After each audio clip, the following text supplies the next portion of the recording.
I'm here today to interview Sallie Simmons. She's a local real estate expert with Compass Real Estate here in Denver, Colorado. She said she loves a good interview, so here we go. Let's go ahead and get started, shall we? Sure, let's do this. Sallie, thanks so much for taking the time out of your busy schedule to sit down today and chat with me. Why don't we start with you telling me a little bit about yourself? I know you're an agent here in the Denver area. What part of Denver do you live in? Any partners or pets? Sure. Well, thanks for taking the time to sit down with me today. My name is Sallie Simmons, and I live in Northwest Denver, the Berkeley neighborhood specifically.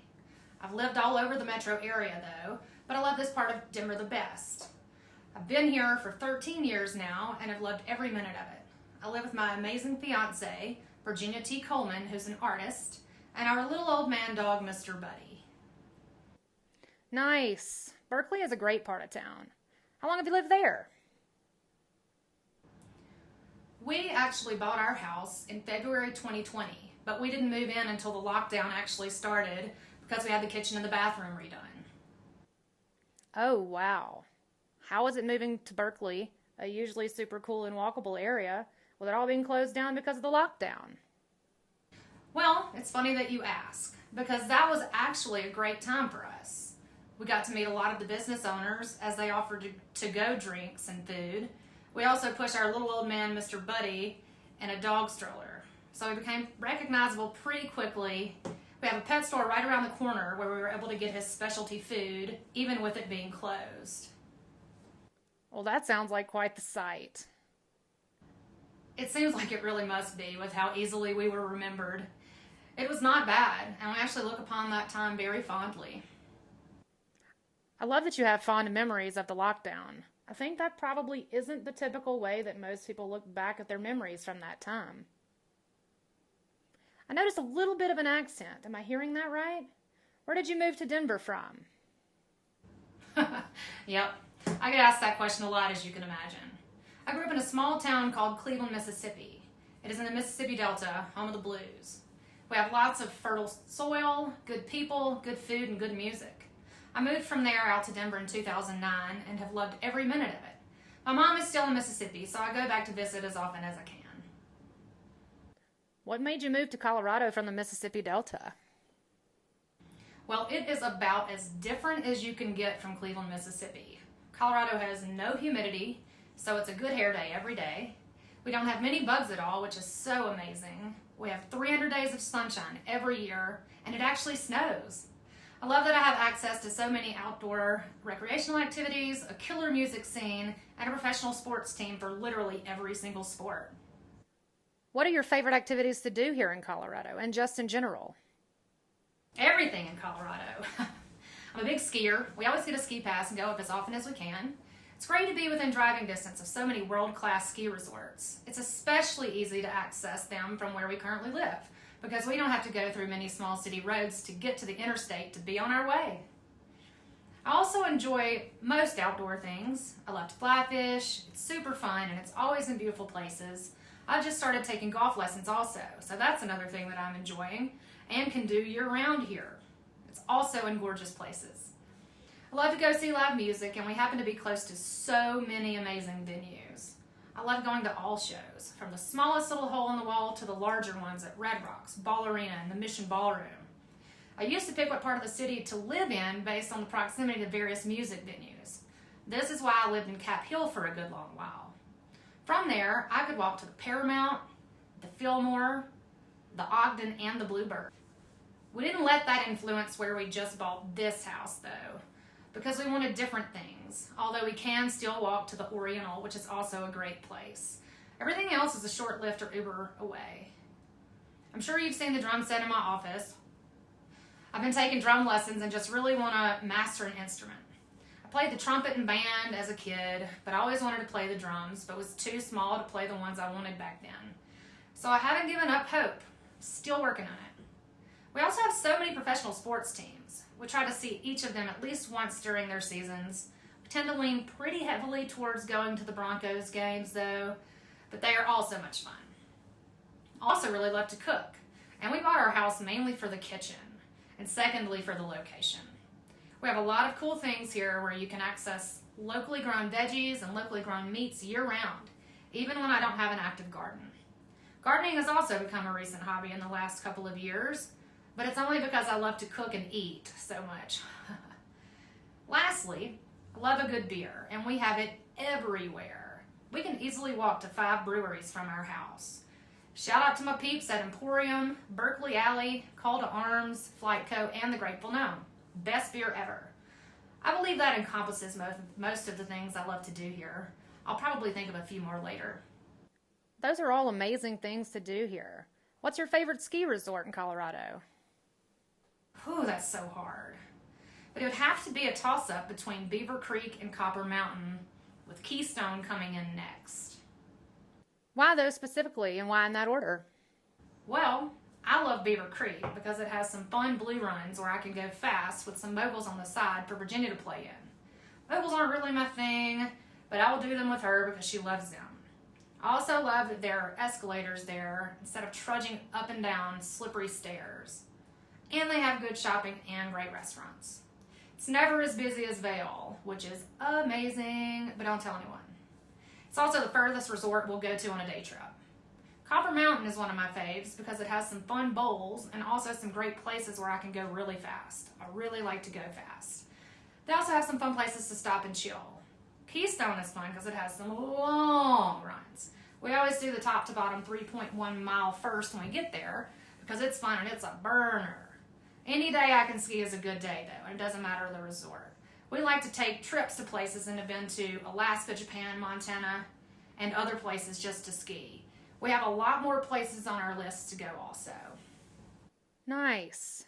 You said you like to go see live music. Do you have a favorite music venue in town?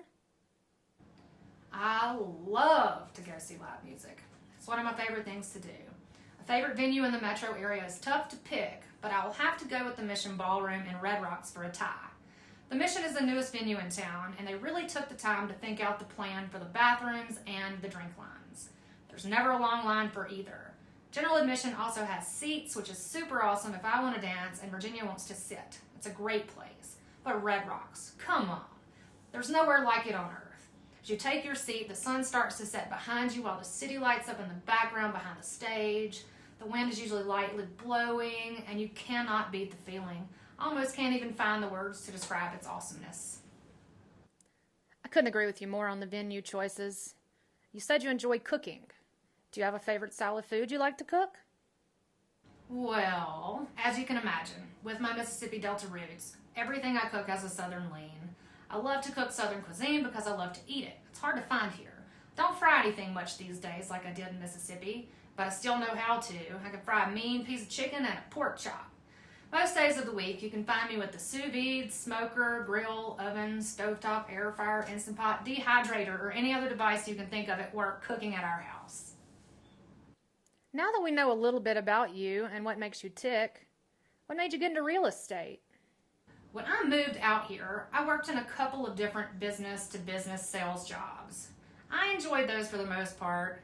One of the companies I worked with required that I get out and do a ton of networking. It was fun except for the super early ones that were nowhere near the part of town I lived at the time, and it was snowing.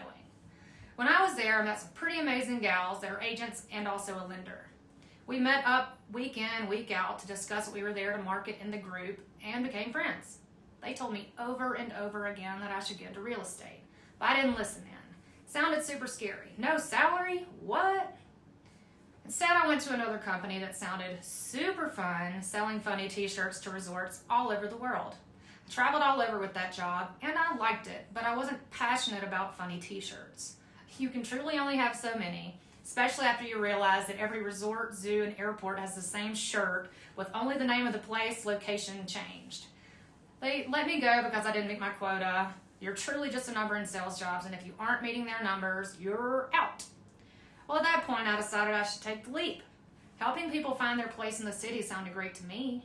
I've lived in various parts of the city and liked them all for various reasons, and I really wanted to help people find their spot.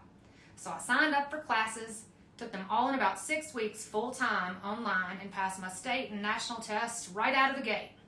From there, I joined Keller Williams Avenues in Wheat Ridge and started my journey to help people buy and sell properties in Denver. What do you love about real estate?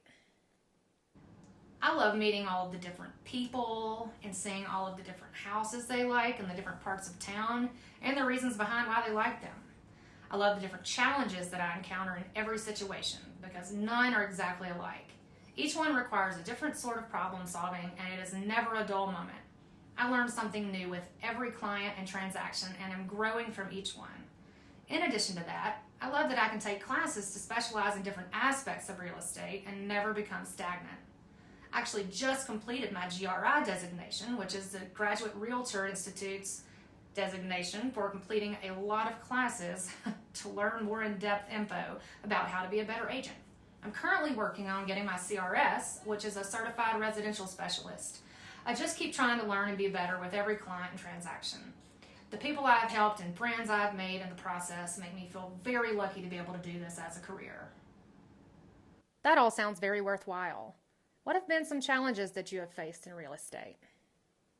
Well, it's not easy.